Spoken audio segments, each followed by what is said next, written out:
Hey guys, Josh here with JoshDouglasFishing.com. I'm up here on a feeder stream for the Mississippi River in northern Minnesota. Today it's early November, actually a couple days before deer hunting opener, mid-40s. A lot of guys are getting ready to get up in the tree stands up in the woods. This is my favorite time of year to go fishing. A few days back, Rich Lindgren and I got the opportunity to get out and show you guys exactly what we were doing. Check it out.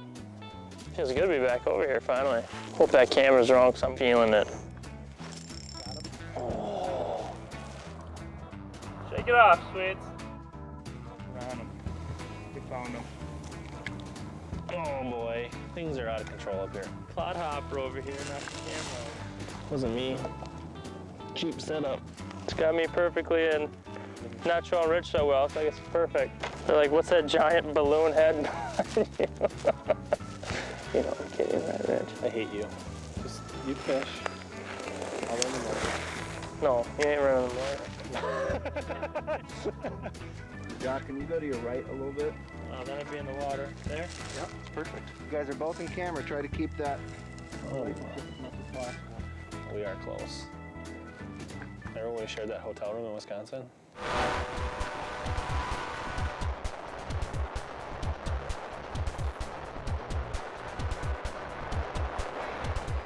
Donkey Slounch. Tuba Stein. Get a picture of that little guy. It's fall time, we're fishing a small river. There is some current in here, and that's one thing I really like to look for when I'm looking for my smallmouths. Well, the current might be stronger now than it was this morning.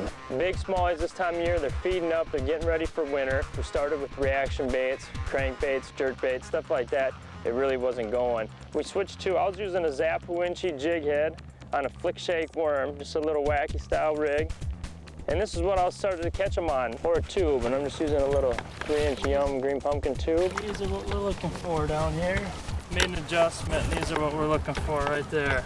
A lot of those fish had mud on their bellies. They were down deep, they were just sitting there relaxing in the current. Really, they weren't active, they didn't want to chase baits. We put this in front of their face, they couldn't help but eat it. These smallies are definitely hanging in some debris down below the surface that you can't see. I'm feeling the snagaliciousness down there. I know Rich was throwing a Picasso jig head with a small Reaction Innovation Smallie beaver, and he caught a couple good ones there too. I don't know if he got as many bites as he did on going with the exposed hook. Oh, I hate this thing. He's still got a lot of good bites and really caught some really nice fish doing it. Got him. Good job. Which way is he going? Which way is he going? What was that on, the beaver?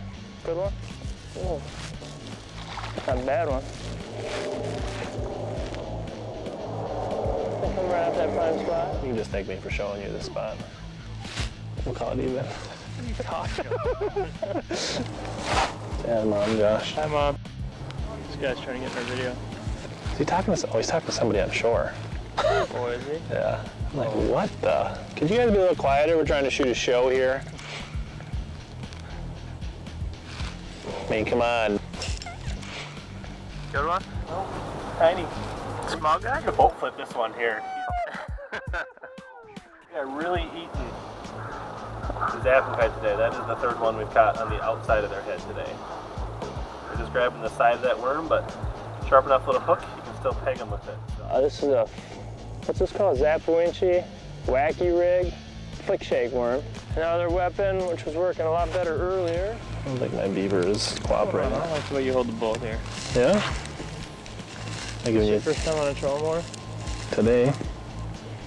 That is my favorite shaky head jig, though. Are you kidding me? I might have to abort Shaky Beaver mission. Just start playing on the hook. It's really coming to play right around some wood. Well, it works good, but it's not, the beavers are not staying in place.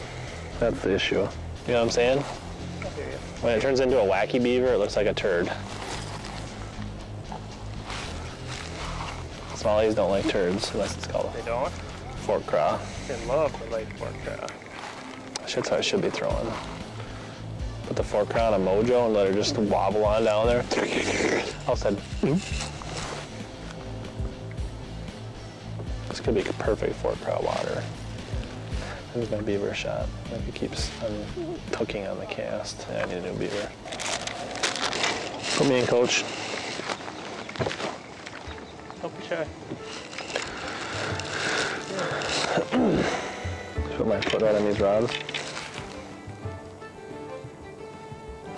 If we were a professional outfit, we would just put away all these non-jerk bait reaction baits that we're never going to use and just get them out of the way. We're not professional. Oh, you did not. Very definitely.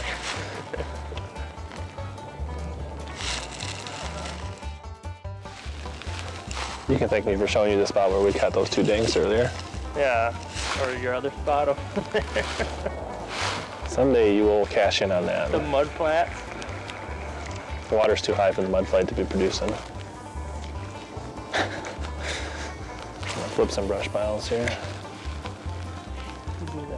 See if I can't catch a 2.5. You're doing pretty good. You catch one, then I catch one. Because I like you so much. When I set the hook on that next 4-pounder, I'll just hand you the rod so you know what it feels like. That's awesome. That's what friends are for.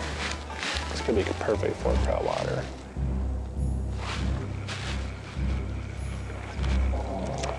See, this is just not working for me anymore. Maybe I'll try putting a fork craw on this thing. I might do that. You might try to upsize for a DeLonkish strong. Did you like these glasses if I kneeled on them or not? This is what we call a big time adjustment. We are going to go with a bigger craw so we can catch a bigger fish than Douglas has caught. Switch to a bigger craw so I can try to catch a bigger fish. Too nice out. This morning when it was nasty, the fish were biting. Don't be slow.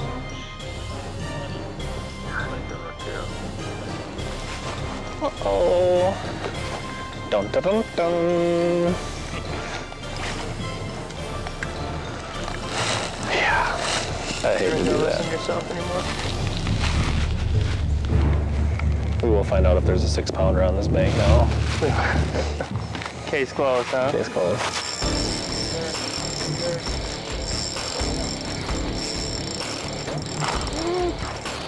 Oh, look at this one, Rich.